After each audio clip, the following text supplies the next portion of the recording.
Donc aujourd'hui, nous sommes venus vous faire l'exercice 1 de la partie dérivative de la fiche d'exercice de terminal S2. On a donc une fonction définie de la manière suivante. f de x égale cos 2x moins 1 sur x, si x différent de 0, et f de 0 égale à 0. Donc on a prolongé cette fonction-là qui n'est pas définie en 0. Donc on a donné une valeur à f de 0. La question c'est de démontrer que pour tout réel x non nul, que f de x sur x égale moins de sinus x sur x de tout au carré. Donc, cos de x, cos 2x moins 1 sur x, le tout divisé par x, on nous demande de montrer que c'est égal à moins 2 fois sinus de x sur x de tout au carré. Donc, ici, ce qu'il faut faire d'abord, c'est de penser aux formules trigonométriques. Le cos de x, parce qu'on nous demande de transformer un cosinus à un sinus. Or, on se rappelle de la formule cos 2x égale cosinus carré x moins sinus carré x. Et pourquoi d'ailleurs? Pourquoi c'est égal à cos carré x moins sinus carré x? Rappelez-vous de la formule cos de a plus b. Cos de a plus b, c'est égal à cosinus de a cosinus de b moins sinus de a sinus de b. Et donc, cosinus de x, on peut le regarder comme cosinus de x plus x. Cosinus de x plus x. Donc, c'est cosinus x, c'est pourquoi c'est cosinus carré x, moins sinus de x moins sinus carré x. Donc, non seulement vous devez retenir la formule, sinon vous devez aussi pouvoir retrouver la formule. Et maintenant, une fois qu'on a la formule cos 2x égale cosinus carré x moins sin carré x, on se rappelle de la formule cos carré x plus sin carré x égale 1. C'est ça qui nous permet de transformer ce cosinus carré là en 1 moins sinus carré x. Donc, je pourrais effacer le rappel. Cos 2x égale cos carré x moins sin carré x. Mais le cos carré x, lui, c'est 1 moins sinus carré x. Parce que cosinus carré x plus sinus carré x égale 1. Ce qui veut dire donc c'est égal à 1 moins 2 sinus carré x cos 2x. Donc c'est 1 moins 2 sinus carré x. Maintenant, si vous avez retenu directement la formule de cos 2x égale 1 moins 2 sinus carré x aussi, tant mieux. Ou bien égal à 2 cos carré x moins 1, tant mieux. Et donc, cos 2x moins 1 sera égal à 1 moins 2 sinus carré x moins 1. Donc, cos 2x moins 1 sur x va être égal à moins 2 sinus carré x sur x.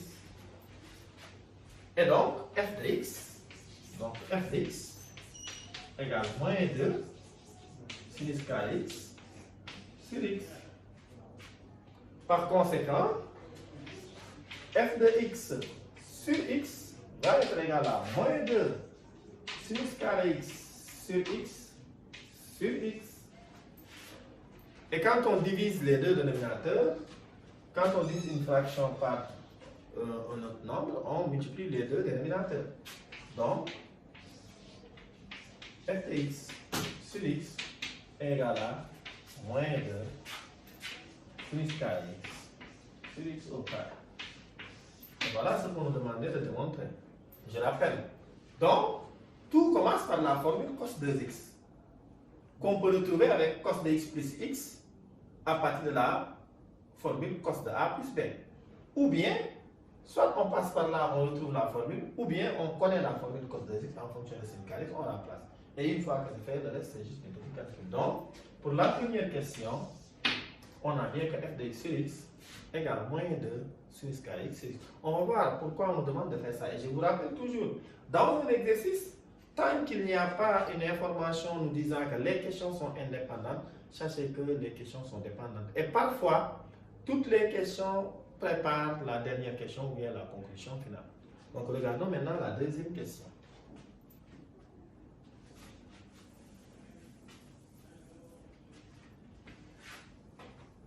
Voilà. La deuxième question de l'exercice nous dit On déduit que f est dérivable en 0. On déduit que f est dérivable en 0. On déduit que f est dérivable en 0. Que f est dérivable en 0. Là, on est obligé de se rappeler de la définition de la dérivable en x0. On se rappelle qu'une fonction f est dite dérivable en x0 si limite lorsque x tend vers x0 de f de x moins f de x0 sur x moins x0 existe et est finie. Ça veut dire la limite est finie. Je rappelle, donc f est dérivable en x0 si limite lorsque x tend vers x0 de f de x moins f de x0 sur x moins x0 existe et est fini. Ça veut dire quoi? Je rappelle, quand on calcule une limite, il y a trois possibilités. Soit la limite n'existe pas du tout, soit la limite donne infini, soit la limite donne un réel. Donc le seul cas où on dira que f est dérivable en x0, c'est le cas où la limite donne un nombre réel. Donc non seulement elle existe, mais aussi la limite c'est pas infini. D'accord? Donc puisque c'est ça la définition, on va essayer maintenant d'appliquer cette définition-là à notre fonction f. Donc, pour étudier la dérivable en 0, c'est comme si f de x c'est notre f de x, le x0 c'est le 0.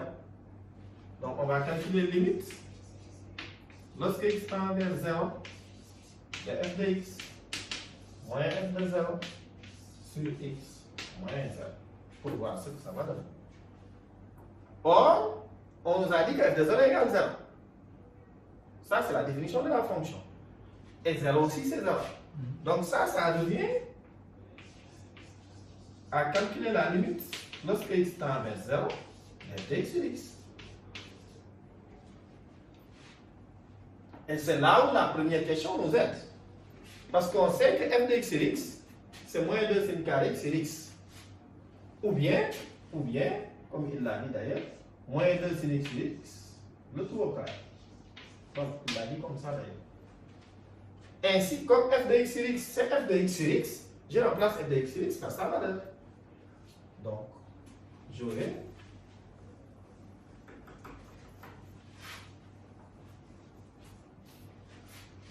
ainsi donc, j'aurai limite lorsque x tend vers 0 de moins 2 sin de x sur x, le tout au carré.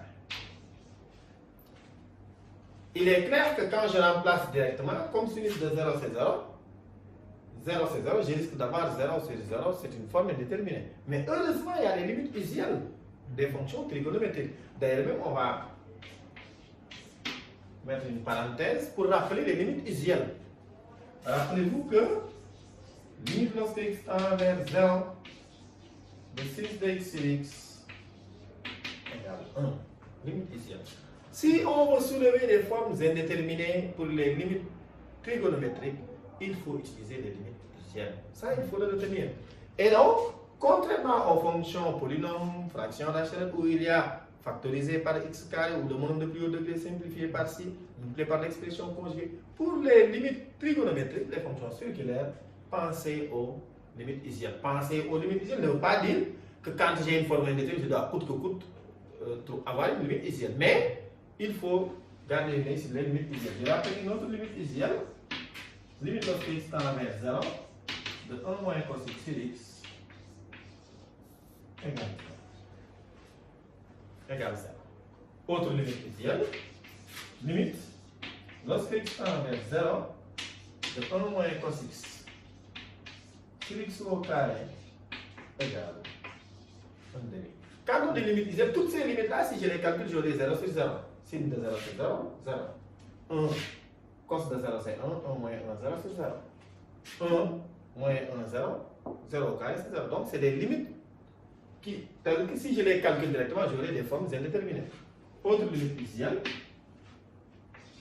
limite, lorsque x tend vers 0, de tangente de x sur x aussi égale 1.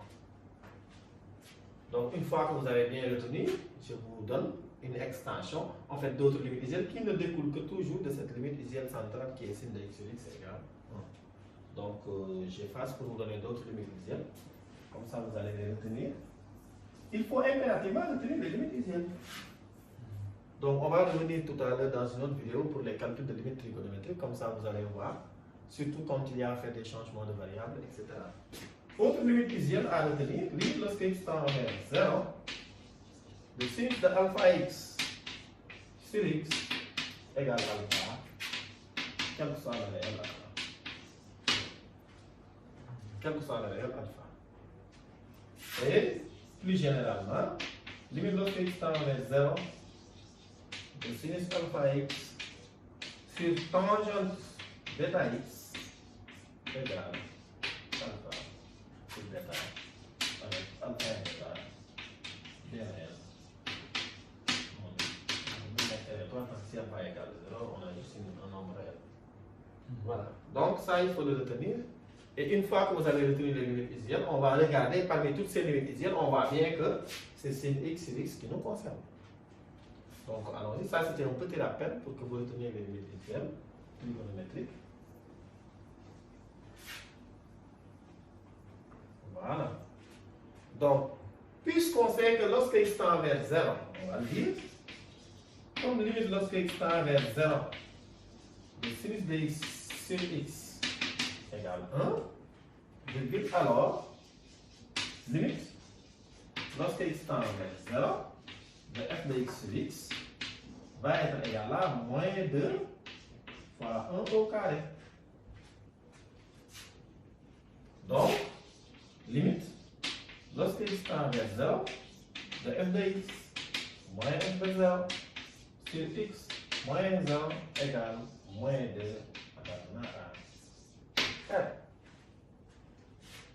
Conclusion, f est dérivable en 0, f est dérivable en 0 et f prime de 0 égale moins 2. Le nombre réel trouvé, c'est ça qu'on appelle le nombre dérivé. Donc voilà comment donc on a répondu à ces deux questions. D'abord, la première question qui nous a aidé à transformer f de x sur x, qui n'est rien d'autre que f de x moins f de 0 sur x moins 0, qui rejoint la définition de la limite en 0, du taux de variation d'ailleurs. Et donc, je vous avais dit, quand on calcule une limite, il n'y a que trois possibilités. Soit on a un réel, soit on a un infini, soit la limite n'existe pas. Maintenant, cette notion de limite n'existe pas souvent pose problème aux élèves parce qu'ils ne rencontrent pas très souvent une limite qui n'existe pas. Mais regardez un exemple d'une limite qui n'existe pas. Sachez que limite lorsque x tend vers plus l'infini par exemple de cos de x n'existe pas. Parce que la fonction cosinus fait comme ça. Elle oscille entre moins 1 et 1. À l'infini va être quoi? On ne sait pas. C'est ça une limite qui n'existe pas. Ou bien, un autre cas, limite par exemple lorsque n tend vers plus l'infini de moins 1 puissance n. Ça n'existe pas. Pourquoi? Si n est impair, c'est 1. Si n est impair, c'est moins 1. Donc à l'infini, ça n'existe pas. Parce qu'une limite, c'est dire quand je me rapproche d'une valeur, le f de x il va se rapprocher de plus en plus de cette valeur. Mais quand f de x de 1 à 2 seulement, il passe de moins 1 à 1, donc on ne peut pas dire que la limite existe. Donc c'est des exemples de limites qui n'existent pas. Retenez aussi que c'est pareil pour sinus de x. Limite lorsque x tend vers infini, plus ou moins l'infini, pareil. Hein? Le sinus de x aussi n'existe pas. Maintenant, attention. En calcul de limite, surtout au lycée, dire que la limite de cos de x n'existe pas ne veut pas dire qu'une limite, s'il y a cos, je ne peux pas le faire. Non. On aura d'autres moyens de savoir, surtout quand cosinus est mélangé avec autre chose, comment retrouver la limite. Et souvent, c'est le théorème des gendarmes ou bien le théorème de comparaison qui nous aide. Donc, on peut connaître la limite d'une fonction sans pour autant pouvoir être capable de la calculer. Ça, il faut le savoir. Donc, dire que la limite de cos de x n'existe pas, de sin de x n'existe pas à l'infini, ne veut pas dire que dans une fonction où il y a cosinus, si la limite c'est infini, je ne vais rien faire, ça n'existe pas. Et d'ailleurs, on va le voir dans l'exemple.